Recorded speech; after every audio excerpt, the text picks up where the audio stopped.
Hey guys, so I know that a lot of people are experiencing quite a bit of stress and anxiety right now as a result of everyone worrying about our health and coronavirus and what can we do and the rapid developments that we see every day constantly being updated. It's a lot. So I want to talk a little bit about what to expect from yourself right now, because I think normally when I talk about anxiety with clients, it's in the context of we've developed this like heightened state of stress that doesn't match up to any one stressor. And so we want to teach our bodies how to kind of like release that and let it go. It's a little bit different when we know there's a specific stressor and it makes sense in our lives to feel anxious. So the first thing I want to say is just that anxiety and stress right now it's normal. Like our body is, the reason we have an anxiety response is specifically for events like this. I talk to clients a lot about, and I use the metaphor of like a canary in the mine. Like our anxiety is telling us, hey, something's the matter, we need to take action. And right now, there are specific actions that we can be taking in order to help prepare and to keep ourselves healthy. So while it's really uncomfortable and it can take us away from the present moment, it can make it harder to parent, it can make it harder just to feel like our normal selves. It creates a lot of challenges for us. It's normal. It's what our bodies are meant to be. So I know that's not maybe what you want to hear, that I'm going to tell you that feeling anxious right now is normal and that this is how it's okay to feel this way. But I think that to some extent we need to honor how we're feeling, and that a lot of us have difficulty with emotions because we don't like the way we're feeling. We don't want to feel that way. And so we want to push it away. I want to talk to you tonight about some different techniques that instead of pushing them away, we can use to process through, so that we don't have our emotions boiling up and our frustration and all this pent up stress boiling up at our children or our partner or, friends that we talk to on the phone or whatever. It's really easy when we're in this state of anxiety, stress, alarm, to be very triggered by the things that people are saying or doing. And so these resources that I'm going to give you are all meant to help you process through, so that you can kind of be at least a very safe place for your children, but also so that you can feel like you're doing something with the emotions that you're feeling, and that they're not just building and building and building and making it difficult to sleep and making it difficult to function. For me right now, I'm experiencing stress and anxiety on a daily basis, a couple times a day. I would definitely say that I spin into like, oh my gosh, this, and oh my God, what am I gonna do about that? And that's not gonna stop. My goal isn't to stop that anxiety from happening. It's to do whatever action I need to do and then come back to functioning in a way that I need to in the moment. So let me get back to my outline, because I've already gone wildly off and talking. But so it's like canary in a mine. Something's wrong, but we can take action. So right now, that's, our anxiety is very legitimate. There are actions we can take, like washing our hands, shopping for, staples in our pantry, canceling plans in order to follow social distancing guidelines. Like there are things that we've been encouraged to do, and we can take those actions. So anxiety in this alarm state is really our body and mind doing their best to keep us safe, but it makes it really hard to stay present with our children, and it's hard to be the calm that they need from us. When we feel anxious and stressed, they feel it too, because they're so reliant on us for their safety and security. They're in a very dependent state, no matter how old your kids are. If they're still living at home, they are in a dependent state upon us. And so especially with younger children, they are hardwired to feel our emotions and to be very vigilant of our emotional state, which means that when we're at our worst, our children are also needing the most support from us, which can be very challenging. This is when we need to focus most on our self-care and make sure that we are processing and dealing with our emotions so our fears and frustrations don't boil over onto them. So, when our children are really emotional, it can be hard to help them process through their own emotions when we're having trouble processing through our own emotions. So if we're carrying all this weight of the stress and frustration, and then they're just, having a typical, toddler day, or a typical, 5-year-old day, or, your children are home and they're not normally here. And so their schedules, their routines are different. Like they're just having a hard time on their own.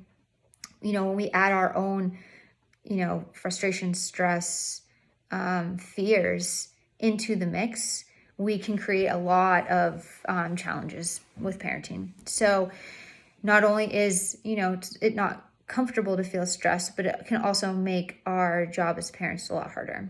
So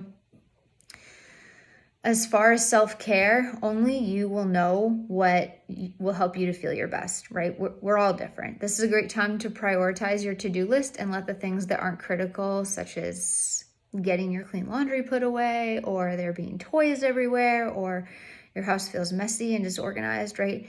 Focus on what matters most, your emotional health and the well-being of your family. So for some, connection and sitting and playing with their kids is really re-energizing, and that makes them feel good. And for those same people on a different day, that could be completely triggering and exhausting, and what they really need is solo time. So now is a great time to sit, take stock, brainstorm of what is going to help you feel good. So an extra long shower, reading, watching TV. Like this is the time when those guilty pleasures you have that you don't want to admit to having. Like I've been rewatching Grey's Anatomy from the beginning. What else is a guilty habit I have? I don't know, eating extra dessert. Like I ate cookies for lunch and I am gonna eat a brownie with my dinner tonight. I'm trying to think of what else. I'm a huge TV person. I love to just be able to be mindless for a little bit and watch TV. But it's good to brainstorm, because what you need today could be different than what you need tomorrow. So taking taking a bath, if you have the time to do that, right, could feel really great today, and tomorrow that could feel really stressful because you're like, I have no time to do that. So the thought of trying to create this special time for you to have a bath is almost like creating more of a problem. So in every moment, it's helpful to check in, and I'm going to give you a great exercise for doing that later on for you to download. So brainstorming ideas. If you have older kids, with the self-care brainstorming, it's a great exercise to do together, because you're modeling what it is to build emotional health, right? Emotional health isn't something you have or don't have. It's a continuum, right? So it's not a yes or no, it's somewhere in the middle. So if we want to build up our emotional health, then we need to take certain actions. So this is a great way to model to your children how you do that, right? If you're feeling stressed, how can you help yourself to feel better? So you don't have to put it in a way of I'm so stressed about coronavirus, right? Depending on how old your kids are and what kind of conversations you're having about coronavirus right now, that's either appropriate or possibly inappropriate to be doing with them. But, with new schedules and, especially if your kids are older, school age, they know what's going on. They know something's up. So being able to say hey, our, life is very different now, especially if your kids are at home with you. So being able to brainstorm with them, hey, I know that, you may, especially if they've talked to you about feeling stressed, it's great to process this with them, brainstorm with them, create ideas together, bounce ideas back and forth off each other, and continue to check in and do that with them throughout this entire experience, because we don't know how long we may need to be doing this, and it could be something we're doing daily for a few weeks. It could be longer, could be hopefully shorter, we don't know. So show them how to do it and model it. So the grounding exercise I'm going to give you is great for connecting to yourself when you notice that you're feeling with yourself, to notice what you're feeling so that you can determine what you need in that moment. This exercise takes a few minutes to complete. I think it's like 8 minutes long. However, once you get the hang of it and you do it repeatedly, you'll know it so well and the basics of it so well that you can kind of do it on your own whenever you need to. But the first couple times, listening all the way through, letting yourself, I find that the reason I love guided meditations or guided work like this is I can just sit and not have to think. So notice that about yourself, whether you like listening all the way through or you're like, hey, I kind of know how to do this, I'm going to do it on my own. When you can kind of take the basic tenets of it and do it on your own, you can do it anywhere, anytime, and to any certain degree. You could do a couple minutes of it, or you could do it for a lot longer. So that's very, customizable to what you need in the moment. It's a great way to start or end the day to feel more connected to yourself, which can help you feel more confident and also release the pressure to do something more or be something more. Right now, I think a lot of people are feeling out of control, right? And we want to gain some control, which is why we see a lot of people, hoarding, toilet paper or basic goods, or even going and buying, a lot of extra food right now. There's certain things that obviously we want to do to prepare ourselves and, set ourselves up for success. And then there's also like fear-driven behaviors, and which are driving us to kind of just like, what else can I do? What else can I do? And really spiraling into the like, I need to do something. And it kind of helped the stress to build. So if you find that that's been you lately, then I would definitely recommend this grounding work to do at least once a day. I want to talk about the other exercise I'm going to give you, which is very simple and short. You can do it anywhere, anytime. And this is something that it's not like meditative where you're going to like listen to my voice and it's going to like be so relaxing. That's not really how it works. It's called diaphragmatic breathing. It's the way that we breathe when we're sleeping. So it helps our body and mind to reset to a very relaxed state. It's very restorative. It's also a skill to be developed. If diaphragmatic breathing isn't something you've done before, if this is like a totally new term to you, give yourself several times to practice this before you say like, hey, it's not working. I've taught hundreds of people to do diaphragmatic breathing, and I've never met someone who didn't find it to help them. However, the first few times, I find that a lot of people are challenged by it because when we are in a really heightened, stressful state, it's hard to take yourself from, 100 to 10, right? And so a lot of times when we're looking for relief, and I offer diaphragmatic breathing as an exercise, a lot of clients will tell me like, it's not working. I don't feel relaxed. It's not meant to just like be a quick fix. It is a skill. You will need to practice. That being said, it's extremely effective. It can work very quickly, but if you put pressure on yourself to like, why isn't it working? You can see how that mindset can help kind of take you in the wrong direction. So give yourself a chance to just experience it. It can be very uncomfortable for people who have difficulty sitting still. If you're the kind of person who's always on the go, this will be a very big shock for your body and mind to be able to sit, to be in stillness and just breathe. We rarely do this in society. Like, you just don't see people sitting and being with themselves and taking deep breaths. So it's extremely effective. You can do this in the exercise. You are, close your eyes, but I tell clients, like, when you're driving a car, you can be doing this obviously with your eyes open and still being aware, but also utilizing the technique of deep breathing. So you can do this anywhere, any place. For those of you who are having a hard time falling asleep, this one is really great for falling asleep. If you can teach your body, or if you can give yourself the time to build up this skill, it is insanely helpful for helping to fall asleep. What else do I want to add about this? So the goal isn't to be anxiety free, right? I'm not trying to sit here and tell you like you're not going to feel anxiety, right? This is a very normal state for us right now, and it's natural. If we turned our anxiety off, we wouldn't be effective humans right now because we wouldn't be responding to the stressors in our lives.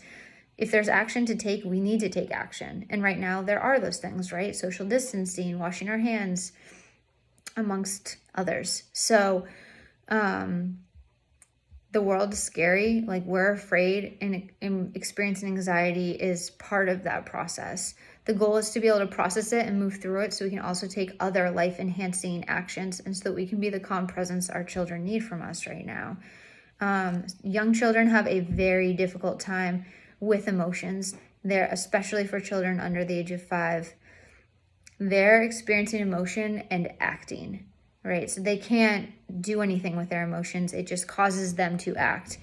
As our brains get more developed and we, work our way up into adulthood, we do develop the ability to have a thought and pause and not take action.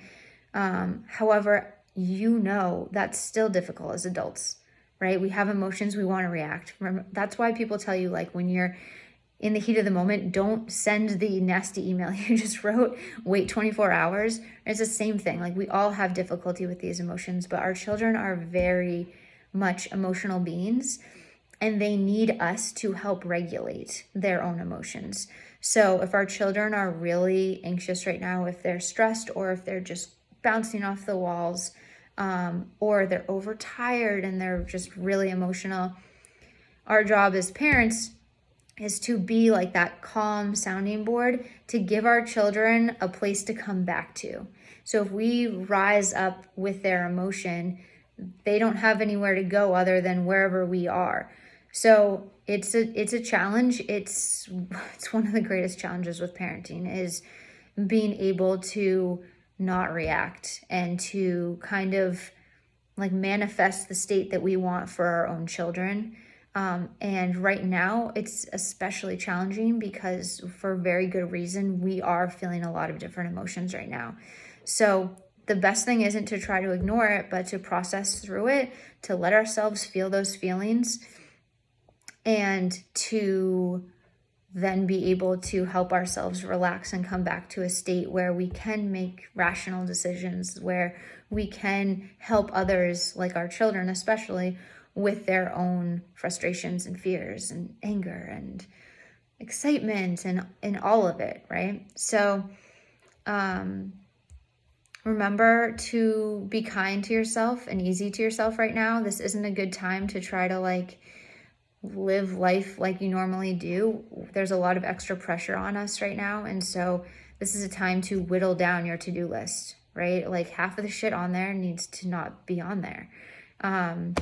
If we try to do it all, we will feel crazy, and we will start to, really drain our emotional account. So you don't need to be a perfect parent. You don't need to try to do more to solve everyone's problems. It's truly enough right now to take care of yourself, take care of your family, and to practice the social and health measures for the good of your community. And as always, if you have questions, if you want to talk more, please reach out to me. I am here, I am available, and I've had a lot of DMs lately, and I'm more than happy to give even additional exercises. But the 2 below with grounding and diaphragmatic breathing, I really think are extremely powerful. As simple as they are so powerful. And if you start to implement these, you will start to notice a difference. So if you have questions, let me know. Otherwise, all of my wishes to you. And that's all.